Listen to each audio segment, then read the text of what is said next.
After careful consideration between lowering springs and coilovers, I finally decided to lower the TC.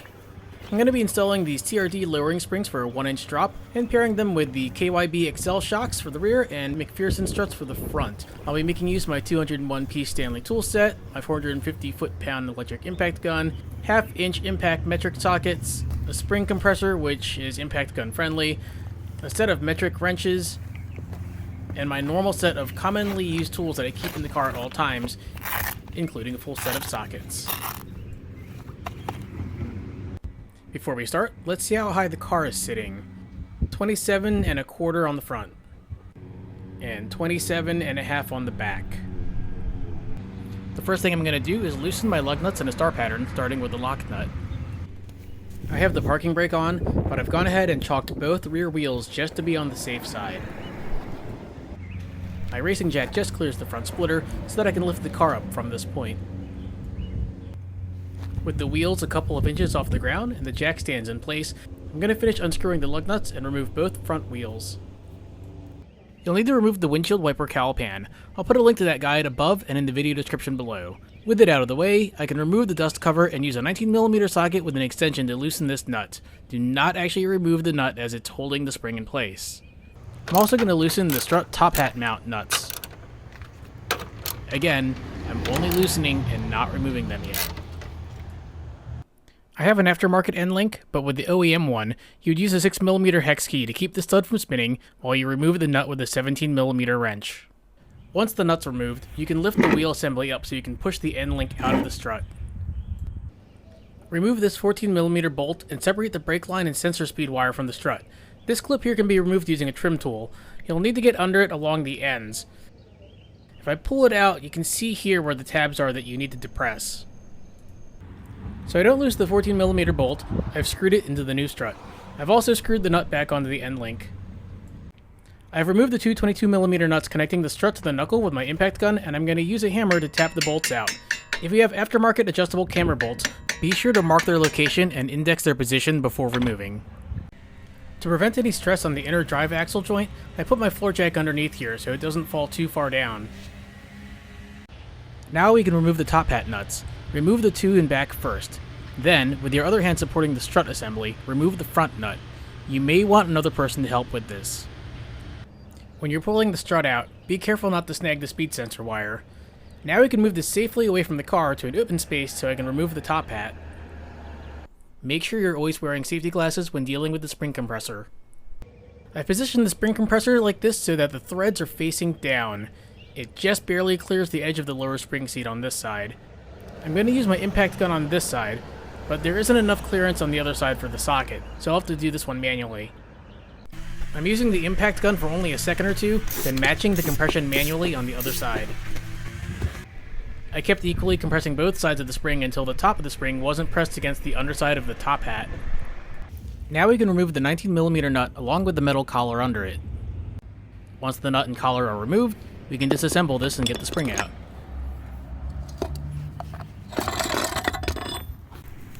Now we'll do the same process in reverse, loosening with the wrench first, then using the impact gun on the other side. Be sure to loosen each side equally. The spring is safely decompressed. I'm going to take the boot off because we're going to need to reuse it on the new strut. The TRD spring may be 2 inches or so shorter, but since it's stiffer, it's only going to drop the car 1 inch. Aside from the boot, we'll also need to transfer over the lower insulator. Make sure you line up the recess here with the recess here. The bump stop is going to get replaced with a newly supplied one. To avoid any confusion, this is the assembly process. Move the lower insulator over, then the new spring, then install the new bump stop. The strut mounting bearing, coil spring upper seat, and coil spring insulator in the diagram are all attached together as a single piece. The TRD spring should be seated in the groove like this, with the larger gapped coils at the bottom. The spring compressors will only fit if placed upside down, so I can't use the impact gun this time around. Once the spring is compressed enough, we'll need to transfer over the old collar and use the newly supplied 19mm nut. With the spring compressed enough, I was able to get the collar and the new 19mm nut on. I'm going to hand tighten it as much as possible, then I'll tighten it the rest of the way once it's bolted in the car and the car's back on the ground. Here's what the fully assembled strut will look like. Now to install it. You may need to rotate the top hat so that the studs line up with the opening. I have the strut held in place with my knee right now so I can film this. I need to get all 3 nuts on the studs. And now we can torque down the 14mm nuts to 37 foot-pounds. Don't tighten the center nut yet, it has to be done with the car on the ground. Now take both 22mm bolts and reattach the strut to the steering knuckle. I'm going to use my floor jack to help me lift it up into position. Make sure the bolts are going in the same direction as before. To get the top bolt in, I had to jiggle this around while I tapped the head with a hammer. I had to lower and raise the jack a little bit to get the strut to line up just enough so I can get the bottom bolt in. Now reinstall the 22mm nuts. If you're using adjustable camber bolts, make sure they line up with your markings. You'll want to torque the nuts to 177 foot-pounds. Unfortunately, my torque wrench only goes up to 150, so I'll need to hit them with my impact gun afterwards. Reinstall the brake line and speed sensor wire brackets and secure with the 14mm bolt and tighten it down to 21 foot-pounds. Then pop the clip into place here to secure the wire. With that secure, we can attach the end link. I have an aftermarket Moog end link, so it's going to be a little different from the OEM one, but once you get the end link into the strut, you would use the 6mm hex key to hold the stud in place while you hand tighten the nut. Then follow it up with a torque wrench set to 55 foot-pounds. The passenger side is done. Now on to the driver's side. The process for the driver's side was exactly the same and went much quicker. Now we need to put the front end down so we can tighten the shock absorber nuts. Tighten the lug nuts in a star pattern, doing the lock nut last. Lower the car to the ground enough so the wheels don't spin, and then tighten the lugs the rest of the way to 76 foot-pounds. Then lower the front end the rest of the way. With the car's weight now on the front wheels, we can tighten the 19mm shock absorber nuts to 35 foot-pounds, then replace the dust cover. With the struts installed, the last thing for the front end is the wiper cowl. Follow the wiper cowl pan guide to see how to reassemble this part. I have the front wheels chocked, my jack stands here, and both rear wheels removed so I can do the back springs. And this is the point that I use to lift the back end up. First thing I'm going to do is take a 14mm socket with an extension and take off the suspension member braces by removing these 3 bolts here and these 3 bolts here. With my floor jack supporting the suspension arm, I'm going to use a 17mm socket to loosen these 2 bolts.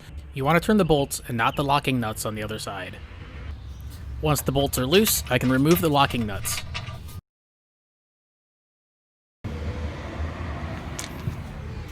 And now I can remove the bolts. Here's what they'll look like when you get them out. Now I can remove the jack stand and do the same thing on the other side. I've got both rear arms disconnected now.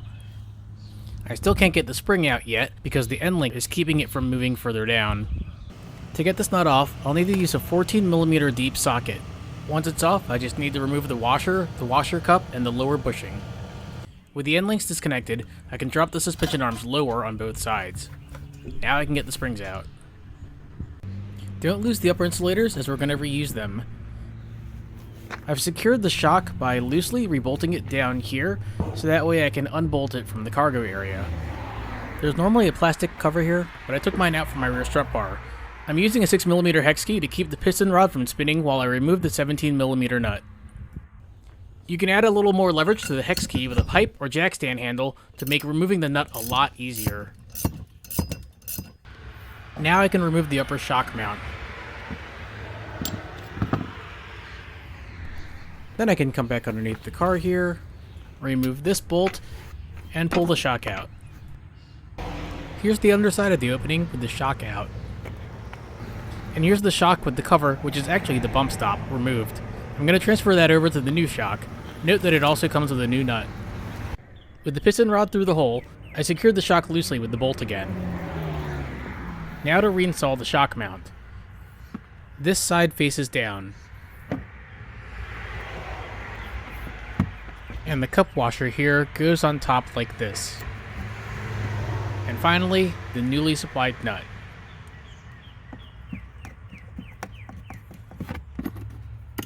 I'm going to use my 6mm hex key and 17mm wrench to hand tighten it. Then I'm going to follow it up with my torque wrench set to 18 foot-pounds. When you look at the new springs, the narrow coils sit at top. There will also be a TRD sticker. If you look at the bottom of the upper isolator, there's a groove. Line up the end of the coil so that it sits in it.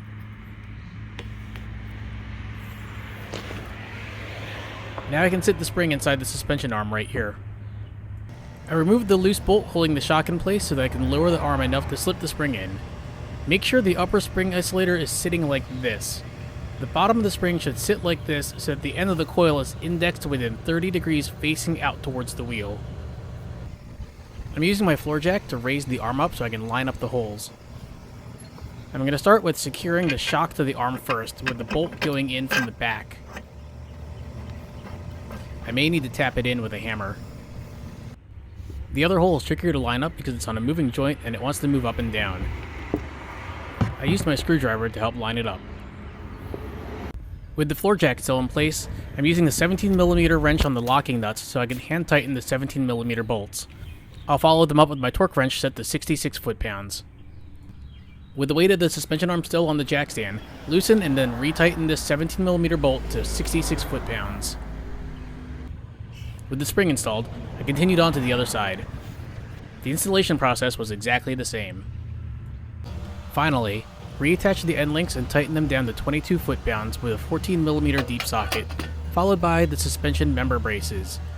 All 6 of those 14mm bolts will be tightened to 24 foot-pounds.